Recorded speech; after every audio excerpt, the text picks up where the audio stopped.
राम साहेब, राष्ट्रीय अध्यक्ष भारत मुक्ती मोर्चा यांना विनंती करतो की त्यांनी या कार्यक्रमाची अध्यक्षता करावी.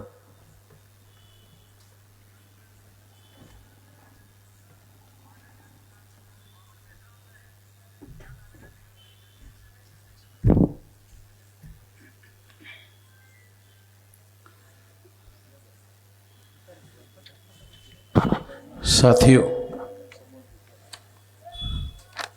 दारवाटकर साहेबांनी आणि वेताळ सरांनी बऱ्याचशा गोष्टी आपल्यासमोर मांडल्या असल्यामुळे पुन्हा पुन्हा रिपीट करणं योग्य नाही. ही बाब लक्षात घेता जास्त लांब न बोलता काही महत्त्वाचे मुद्दे फक्त आपल्यासमोर मी मांडू इच्छितो.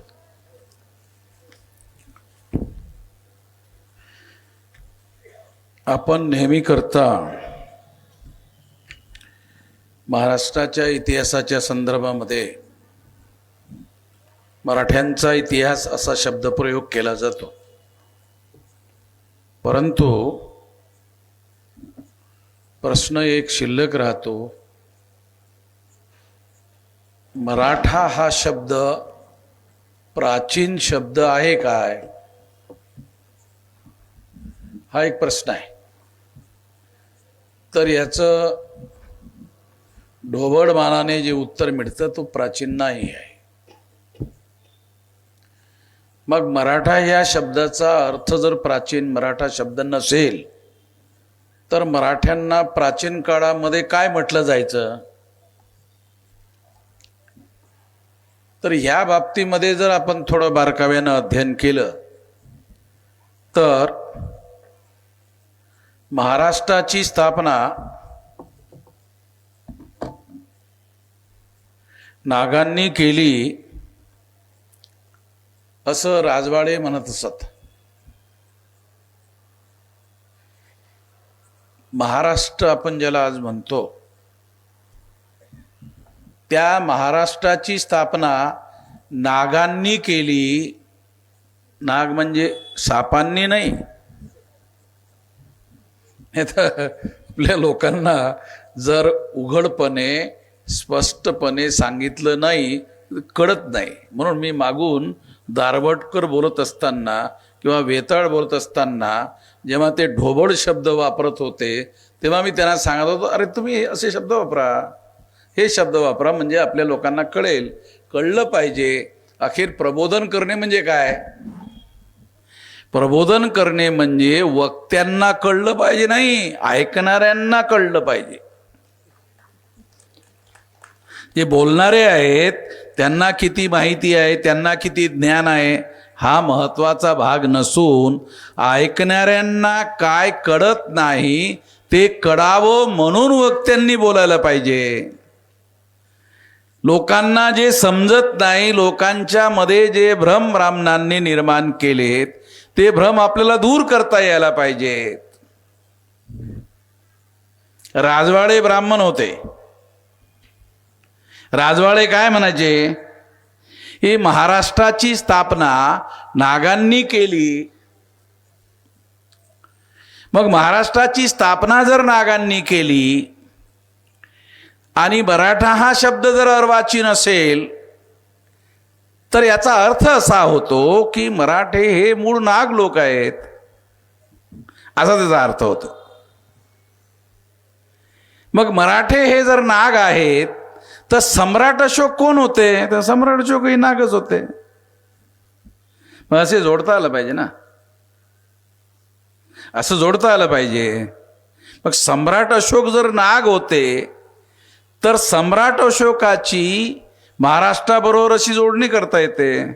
इतिहासाची मांडणी तुम्हाला मग वेगळ्या पद्धतीने मांडावं लागतं.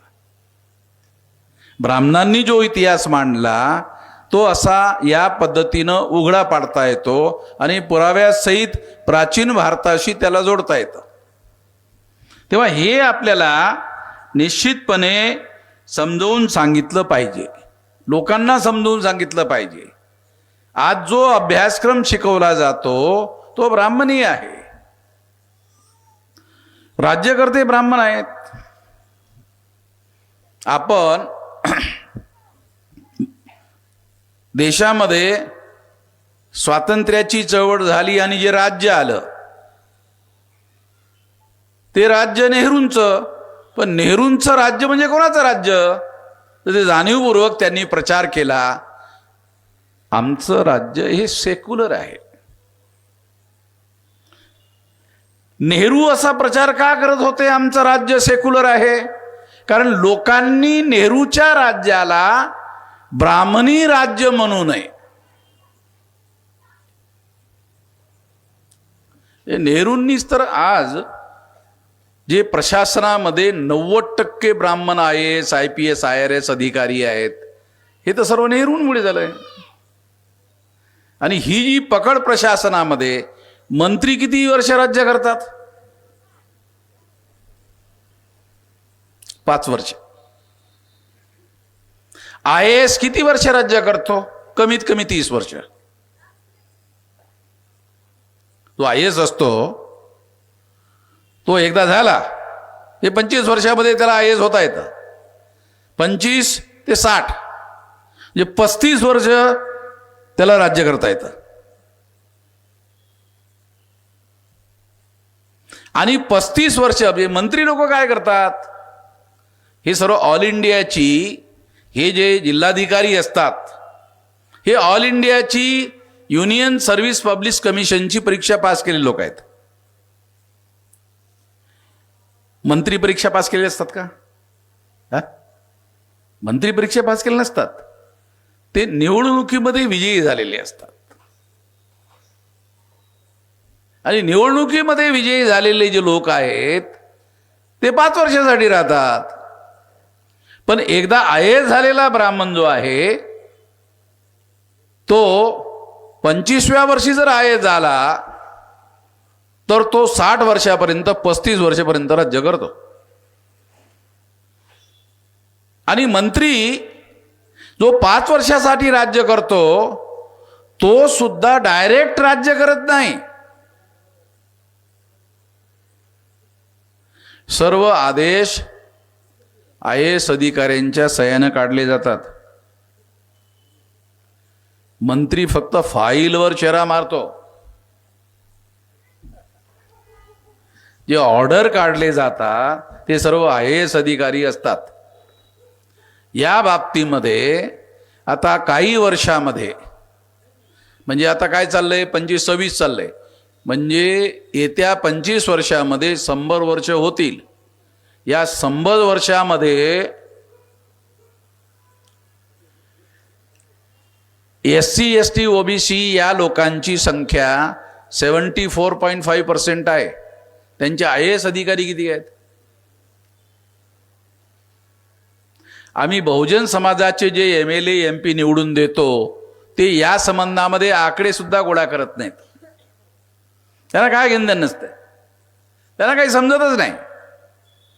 आपले जे MLA होतात, जे MP होतात, त्यांना काही समजतच नाही.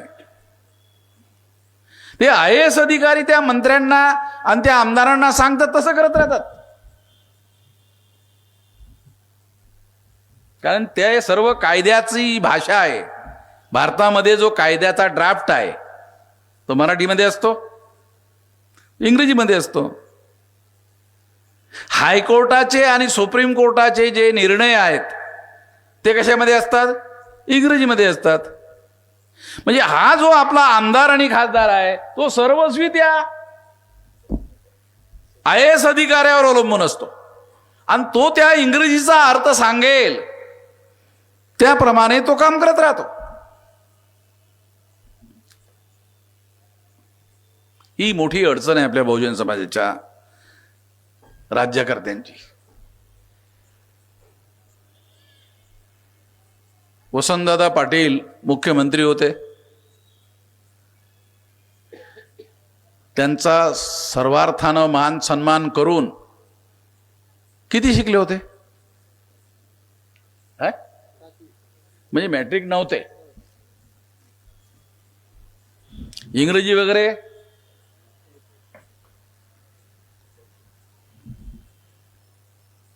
ही अडचण आहे आपली. मग असे जे काही मंत्री किंवा मुख्यमंत्री होतात त्या लोकांना IAS लोकांच्या सांगण्यावरून करावं लागते. ते IAS लोक सांगतात, आमदार साहेब, खासदार साहेब, मंत्री साहेब, ते तसं करता येणार नाही. मग मंत्री आपला, ज्याला इंग्रजी येत नाही, तो IAS अधिकाऱ्यांना विचारतो का करता येत नाही. मग तो IAS अधिकारी सांगतो कायद्यात बसत नाही. तो नांदेड जिल्ह्यामधला एक आमदार होता, त्याला हे माहित होतं, हे अधिकारी, तो कोणी आडसकर वगैरे असं काहीतरी असा तो माणूस होता. तो काय करायचा, तो IAS अधिकाऱ्यांना काय म्हणायचा, सांगायचा. मग तो त्यांना म्हणायचा, साहेब ते कायद्यात बसत नाही. मग तो आमदार त्याला काय म्हणायचा, कायद्यात बसत नाही म्हणतो तुझ्याकडे आलो, बसव. कायद्यात बसलं असतं तर मी तिकडंच केलं असतं, तुझ्याकडे इकडं आलो नसतो. ते मी माझ्या मतदारसंघामध्ये मीच केलं असतं. पण ते कायद्यात बसत नाही म्हणून तुझ्याकडे आलो. तू IAS अधिकारी आहे, जिल्हाधिकारी आहे, ते बसव आणि मला ऑर्डर काढ. तर ते इंटरप्रिटेशनचा अर्थ आहे. तो इंटरप्रिटेशन करून, कायद्याची भाषा इंटरप्रिटेशन करून वापरायची असते. आणि ज्याचं राज्य त्यांनी त्यांच्या सोयीनं इंटरप्रिट करायचं असते, त्यांच्या सोयीनं इंटरप्रिट करून त्याचा उपभोग बहुजन समाजाला कसा होईल, बहुसंख्य समाजाला कसा होईल, लोकशाहीसाठी हो. राजा असायचा तो एकटा. मग हे राज्य संपवून लोकशाहीचं आलं म्हणजे लोकांच्या कलानं चालणारं राज्य, म्हणून लोकशाही आहे ना. लोकशाहीमध्ये जर समजा लोकांच्या विरोधामध्ये निर्णय घेतले गेलेत, लोकांच्याच विरोधामध्ये काम होत असलं, मग ते कसली लोकशाही. आपले जे आमदार आहेत, खासदार आहेत, ते या बाबतीमध्ये बघत नाहीत. आणि मग ते आमदार आणि खासदार काय करतात, ते संपूर्ण राज्य आणि संपूर्ण बहुजन समाज हे लक्षात न ठेवता ते काय करतात, आपल्या मतदारसंघापुरतं आपल्याला बघायचं, कशाला विनाकारण डोकेदुखी करून घ्यायची, असं बघतात. आपल्याला कशाला डोकेदुखी करायची, आपल्या मतदारसंघापुरतं बघायचं. परंतु तुम्ही जेव्हा लोकप्रतिनिधी असता, तेव्हा लोकप्रतिनिधी तुम्ही महाराष्ट्राच्या विधानसभेचे आहात, तेव्हा तुम्ही महाराष्ट्राच्या विधानसभेचे लोकप्रतिनिधी आहात, म्हणजे महाराष्ट्राच्या हिताचं बघितलं पाहिजे ना. त्या ठिकाणी जो कायदा बनतो महाराष्ट्रामध्ये, तो तुमच्या मतदारसंघासाठी नाही बनत, तो महाराष्ट्रासाठी एकदा कायदा बनला तर तो संपूर्ण महाराष्ट्रासाठी बनेल, तुमच्या मतदारसंघासाठी नाही बनत. म्हणजे अशा अनेक गोष्टी आपले आमदार खासदार लोकांना कळतात असं म्हणता येत नाही. आपण काय समजतो, आपल्या आमदारांना जास्त समजते, आपल्या खासदारांना जास्त समजते, परंतु ही आपली समज बरोबर नाही आहे. या समजाच्या बाबतीमध्ये आपण सतर्क राहिलं पाहिजे. मी त्यांचा अवमान करण्याच्या दृष्टिकोनातून हे बोलत नसून, जी वस्तुस्थिती आहे ती वस्तुस्थिती लक्षात ठेवून आपण त्यामध्ये जर काही उणिवा राहत असतील तर त्या दूर करण्यासाठी प्रयत्न केला पाहिजे. मी देशभर ह्या गोष्टी करतो म्हणून तुम्हाला सांगून राहिलो. मी एका संघटनेचा राष्ट्रीय अध्यक्ष आहे, या अर्थानं सुद्धा मी ते करतो. मी त्यासाठी अथॉरिटीचा वापर करतो, माझ्याजवळ जी आहे संघटनेची अथॉरिटी आहे त्याचा मी यासाठी वापर करतोय. आणि जनहितामध्ये त्या गोष्टी कशा बदलवता येतील यासाठी आम्ही प्रयत्न करतो. तेव्हा हे प्रयत्न करणं फार आवश्यक आहे. इतिहास भारतामध्ये खरा इतिहास जर समजा सांगितला तर तो ब्राह्मणांच्या विरोधात जातो, म्हणून खरा इतिहास सांगितला जात नाही. काँग्रेसचं राज्य म्हणजे कोणाचं, ब्राह्मणांचं. भारतीय जनता पक्षाचं राज्य म्हणजे कोणाचं राज्य, ब्राह्मणांचं. हे कळलं पाहिजे. आणि कळत नसेल तर जे स्वतःला लोकप्रतिनिधी म्हणतात त्यांनी लोकांना सांगितलं पाहिजे. पण आपल्या बहुजन समाजाच्या लोकांना काय आमदार बनायचं असते, काँग्रेसचा असो, बीजेपीचा असो, आपल्याला आमदार बनायचं. अरे कशासाठी बनायचं आमदार? कशासाठी बनायचं आमदार? लोकांच्या प्रश्न सोडवण्यासाठी आपल्याला बनायचं असेल आणि आपल्याला परिवर्तन घडवून आणण्यासाठी हे करायचं असेल, भारतामध्ये जी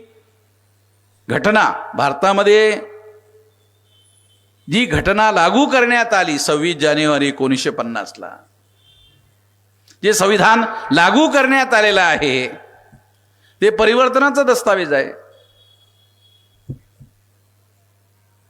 पहिलं पान जर तुम्ही भारतीय घटनेचं उघडलं, पहिलं पान,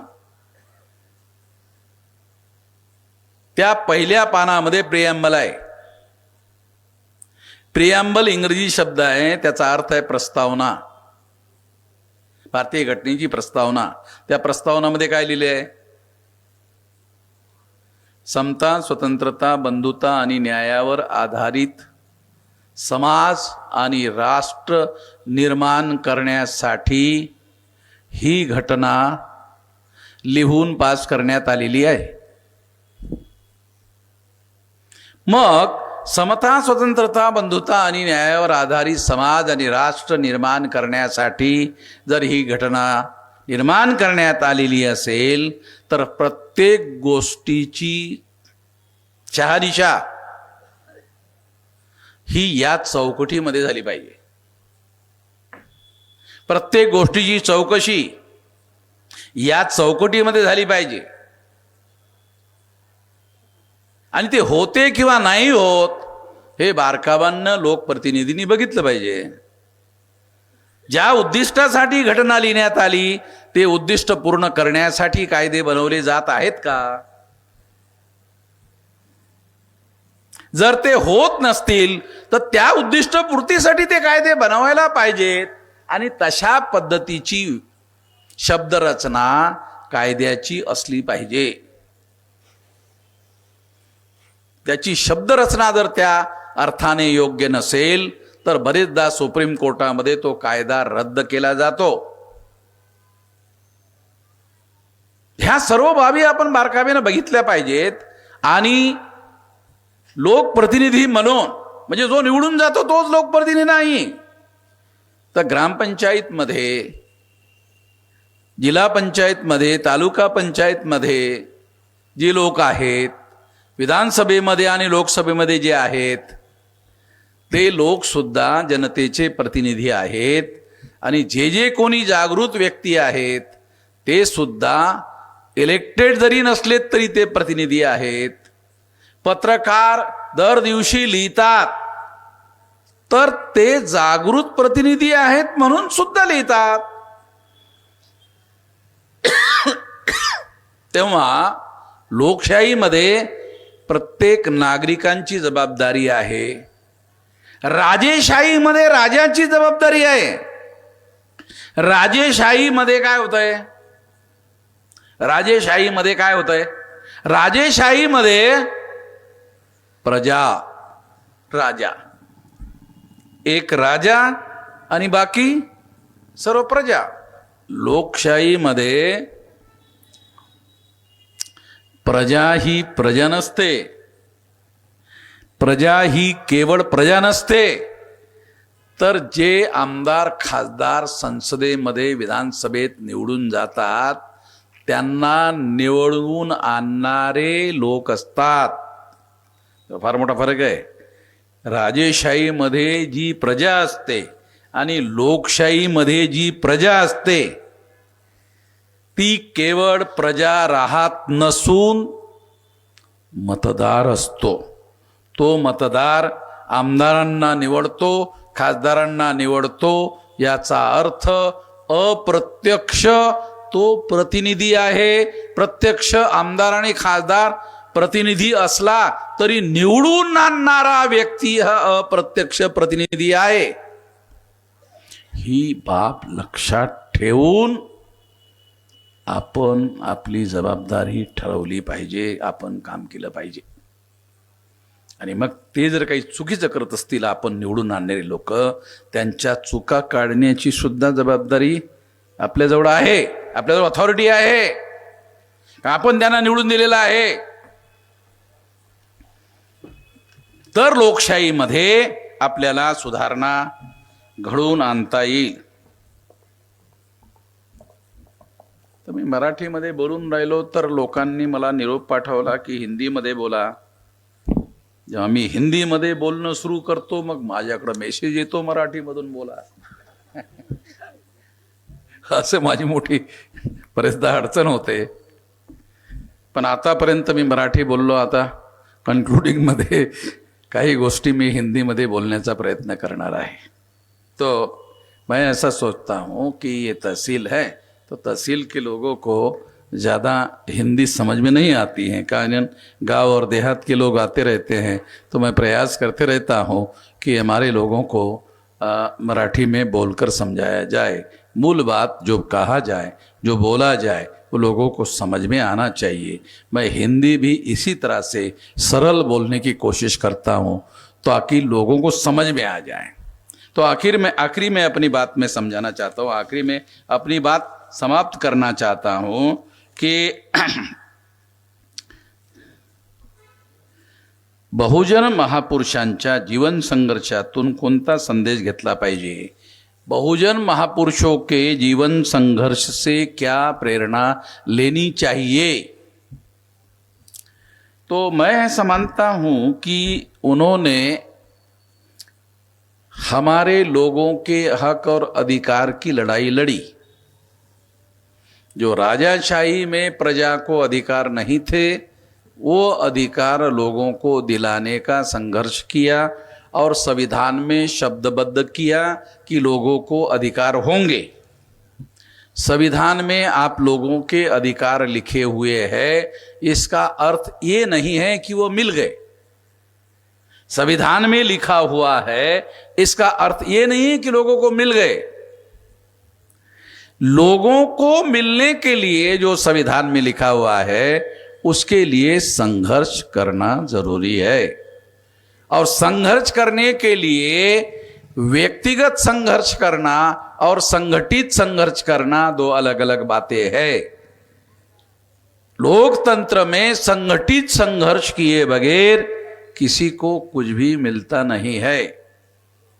मैं 19 साल की उम्र से, अभी मेरी 70 साल मेरी उम्र है, राउंड अबाउट 70 साल है, तो 50 साल के लगभग मेरी उम्र हो गई.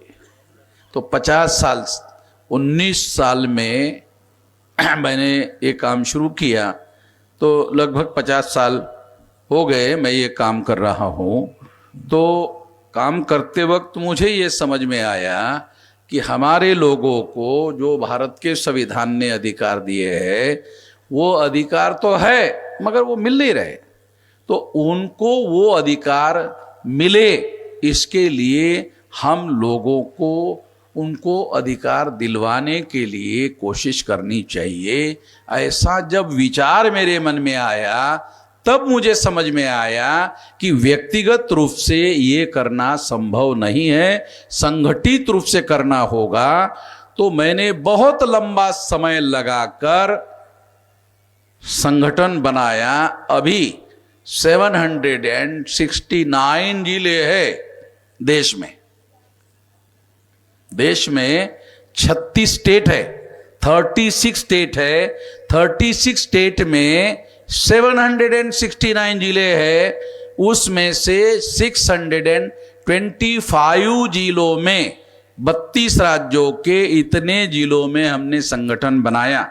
यहाँ तक कि पाकिस्तान के बॉर्डर पर, ब्रह्मदेश के बॉर्डर पर, बांग्लादेश के बॉर्डर पर भी, क्योंकि पाकिस्तान एक साइड में है, बांग्लादेश एक साइड में है.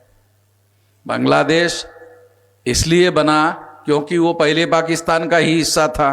पाकिस्तान और बांग्लादेश के बीच में जब लड़ाई हुई, इसकी वजह से बांग्लादेश पाकिस्तान से अलग हो गया. तो बांग्लादेश के बॉर्डर पर और ब्रह्मदेश के बॉर्डर पर, जहां से ब्रह्मदेश शुरू होता है, वहां के बॉर्डर पर जो डिस्ट्रिक्ट है वहां भी बामसेफ की शाखाएं कार्यरत है. इतना विशाल संगठन हमने बनाया, इतना बड़ा संगठन हमने बनाया. 50 साल लंबा संघर्ष करने के बाद इतना बड़ा संगठन हमने बनाया। और इतना बड़ा संगठन क्यों बनाया? क्योंकि हम ये मानते थे, ये जानते थे कि संगठित शक्ति के बगैर हम अपने लोगों की समस्याओं का समाधान नहीं कर सकते।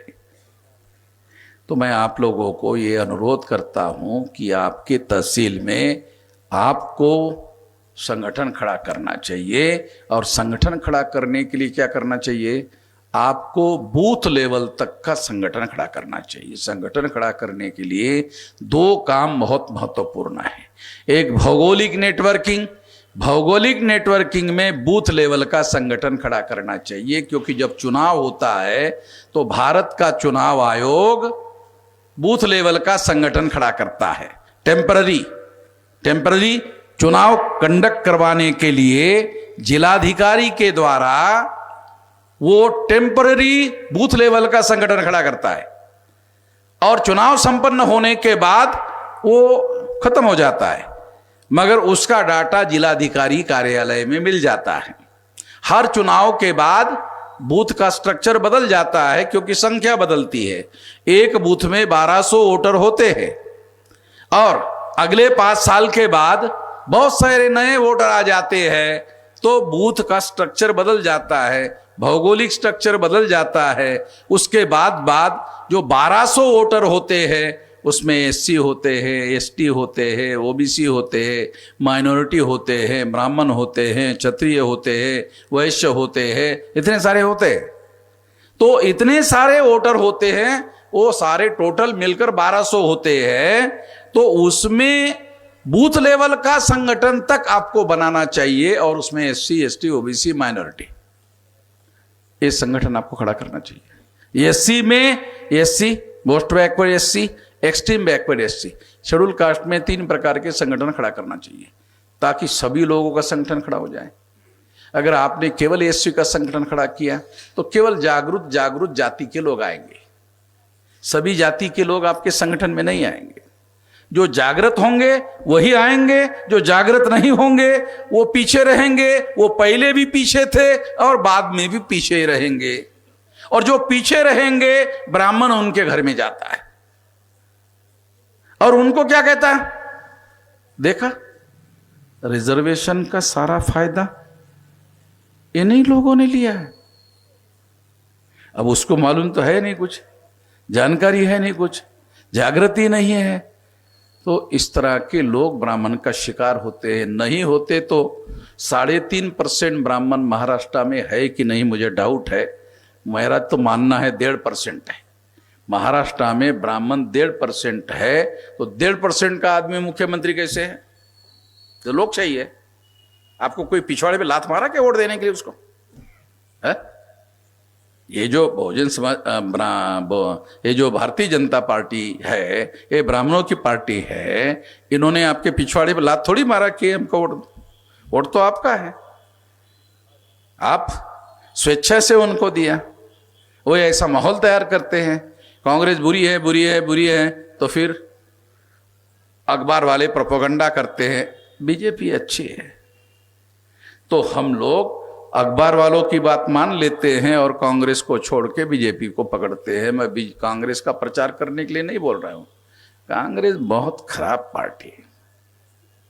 लोग अगर कहते हैं तो कम कहते हैं, मैं थोड़ा ज्यादा ही कहता हूं। कांग्रेस बहुत खराब पार्टी है, बीजेपी उससे भी खराब है, क्योंकि ये खराब को छोड़कर और बड़ी खराब बनाई गई है, और ये ब्राह्मणों के द्वारा ही बनाई गई है। हमारे जो बहुजन समाज के लोग बीजेपी में हैं, वो बहुसंख्यांक लोग हैं, मगर बहुसंख्यांक लोगों को अपना नेता चुनने का अधिकार है। होता एमएलए अगर बहुसंख्यांक है तो बहुसंख्यांकों का एमएलए बहुजन मुख्यमंत्री होता, अगर उनको चुनकर देने का अधिकार होता। अगर आपको एमएलए चुनने का अधिकार है तो एमएलए को मुख्यमंत्री चुनने का अधिकार है। तो क्या बीजेपी ने चुने हुए बहुजनों के एमएलए को अपना मुख्यमंत्री चुनने दिया? नहीं।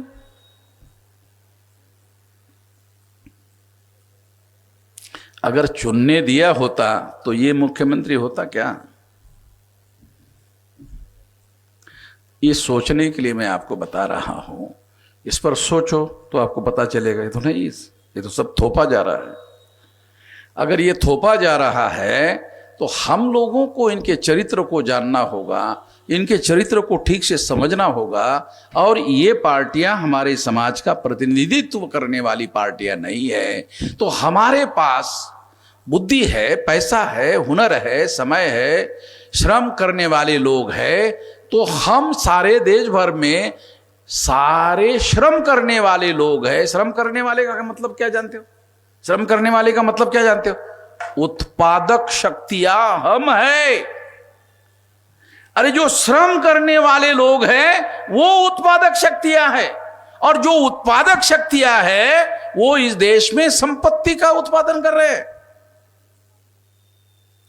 इस देश में जो संपत्ति निर्माण होती है वो हम उत्पादक शक्ति करने वाले लोग निर्माण करते हैं। क्या जो कैपिटलिस्ट लोग हैं, क्या पैसे से ही सब उत्पाद हो जाता है? पैसा जब तक उत्पादक शक्ति निर्माण करने वाले लोगों के साथ नहीं जुड़ता तब तक कोई भी पैसा उत्पादन शक्ति नहीं कर सकता। लेबर जुड़ना पड़ेगा, श्रम जुड़ना पड़ेगा। पैसे के साथ जब तक श्रम नहीं जुड़ेगा तब तक कोई चीज उत्पाद नहीं हो सकता।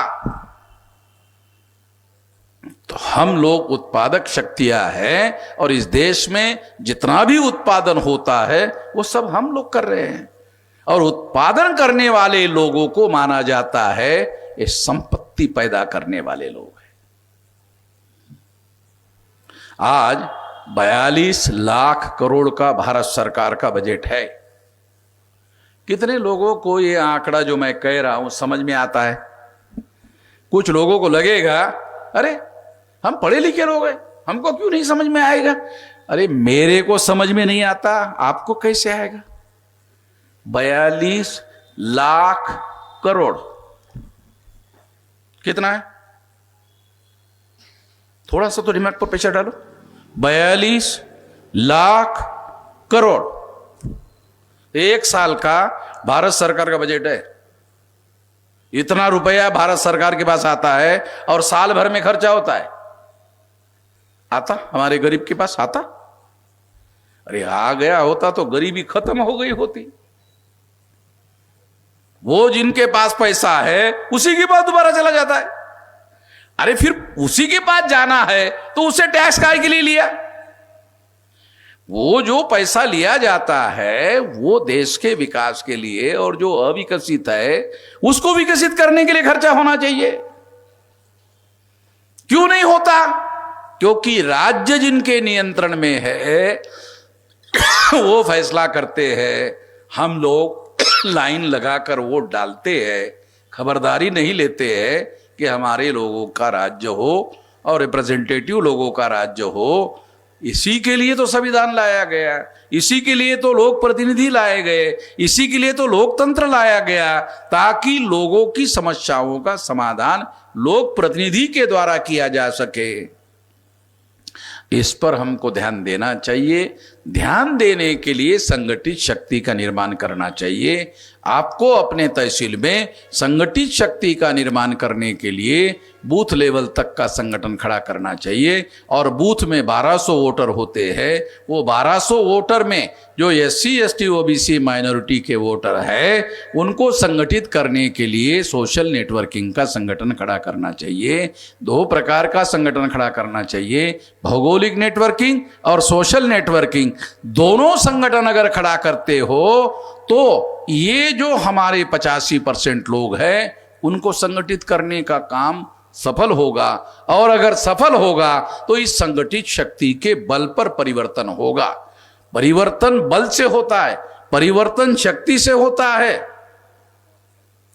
ये लाइट जो जला हुआ है, ये जो लाइट जल रहा है ना, अगर आप बटन ना दबाओ लाइट जलेगा। बल का सिद्धांत समझा रहा हूं। आपने उंगली का बल लगाया, बल यानी शक्ति, उंगली का बल लगाया बटन पर तो लाइट जला।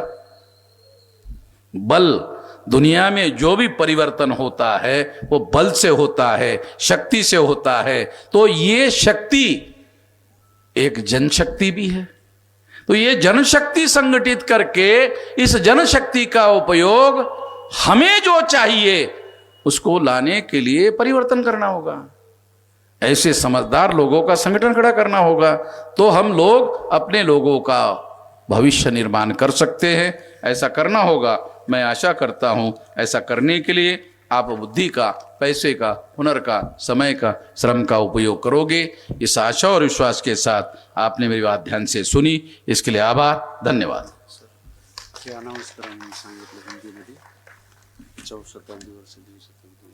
छत्रपति शिवाजी महाराज 4वीं शताब्दी वर्ष, राष्ट्रपति ज्योतिराव फुले द्विशताब्दी वर्ष और मनुस्मृति दहन शताब्दी वर्ष एक ऐतिहासिक मौका है।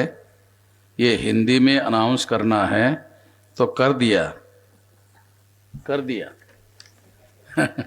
तो ये कार्यक्रम का जो अनाउंसमेंट किया गया है, इस तरीके से हम आने वाले समय में साल भर कार्यक्रम चलाएंगे, ताकि हमारे लोगों के जो महापुरुष हुए हैं, उन्होंने जो हम लोगों के लिए कुछ किया है, उनकी याद ताज़ा होनी चाहिए और उनका कर्जा हमारे ऊपर है, वो हमें मानना चाहिए। धन्यवाद।